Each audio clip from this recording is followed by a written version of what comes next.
The Startup Therapist is in the house with us today to help us learn how to start up our own company. Good to have you here, Jeff Hyman. Good to see you, Angie, as always. So these are tips that anybody can use, whether you're in the military or you are not, but what's a basic premise of how somebody should go about starting up their own company? So finding a winning startup idea is the very first part, because there are so many people that jump into this with kind of a loose idea, and you got to do your homework, whether you're a veteran or not. So what I tell people to do is to start with a niche. It is very scary, but you want to niche and niche and niche into a very specific market segment.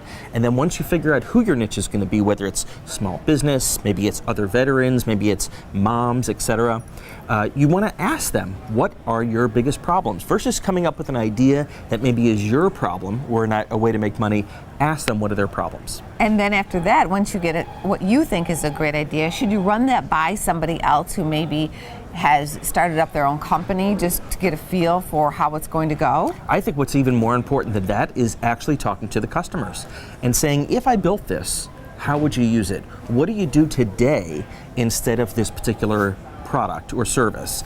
How much do you think you might pay? And how do you think you might want to learn about it? What do you read? You really want to understand your niche segment as well as you can.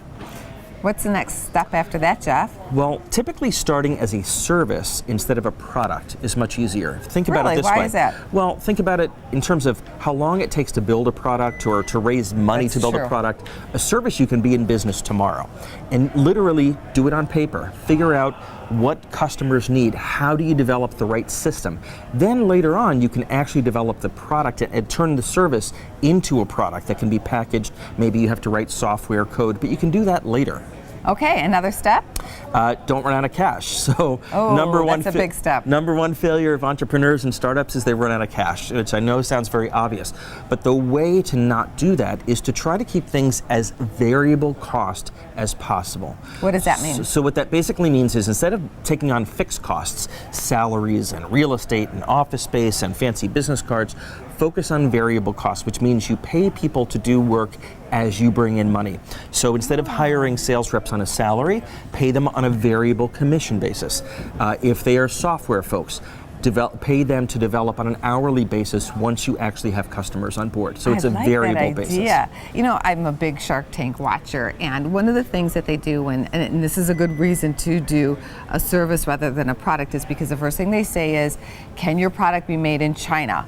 And I think that for people who want to make an American-made product, that is a big turnoff. That's right. And I think especially relevant to veterans who take so much pride in doing things here, you have to ask yourself, can this be done 90% less expensive in other countries? The answer is typically yes. Services cannot be easily replicated overseas because there's responsiveness, language issues, other barriers you can build locally. So I'm a huge fan of services. They may not have the same gross margin as a product, but you can scale them and put them online much more easily.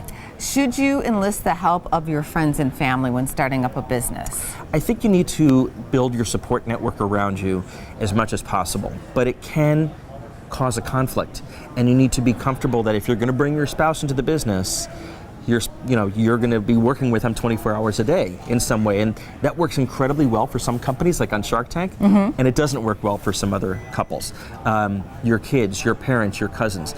A startup business is incredibly stressful, and it can fracture those relationships. So what I tell people is, if it's a relationship you cannot afford to break, you really got to think 2 or 3 times before you do it. I like that advice. And then we have to talk more about money, Jeff, because I know sometimes you have to get a loan. Hopefully you can do it on your own and not have to reach out to somebody. But what would be a suggestion there?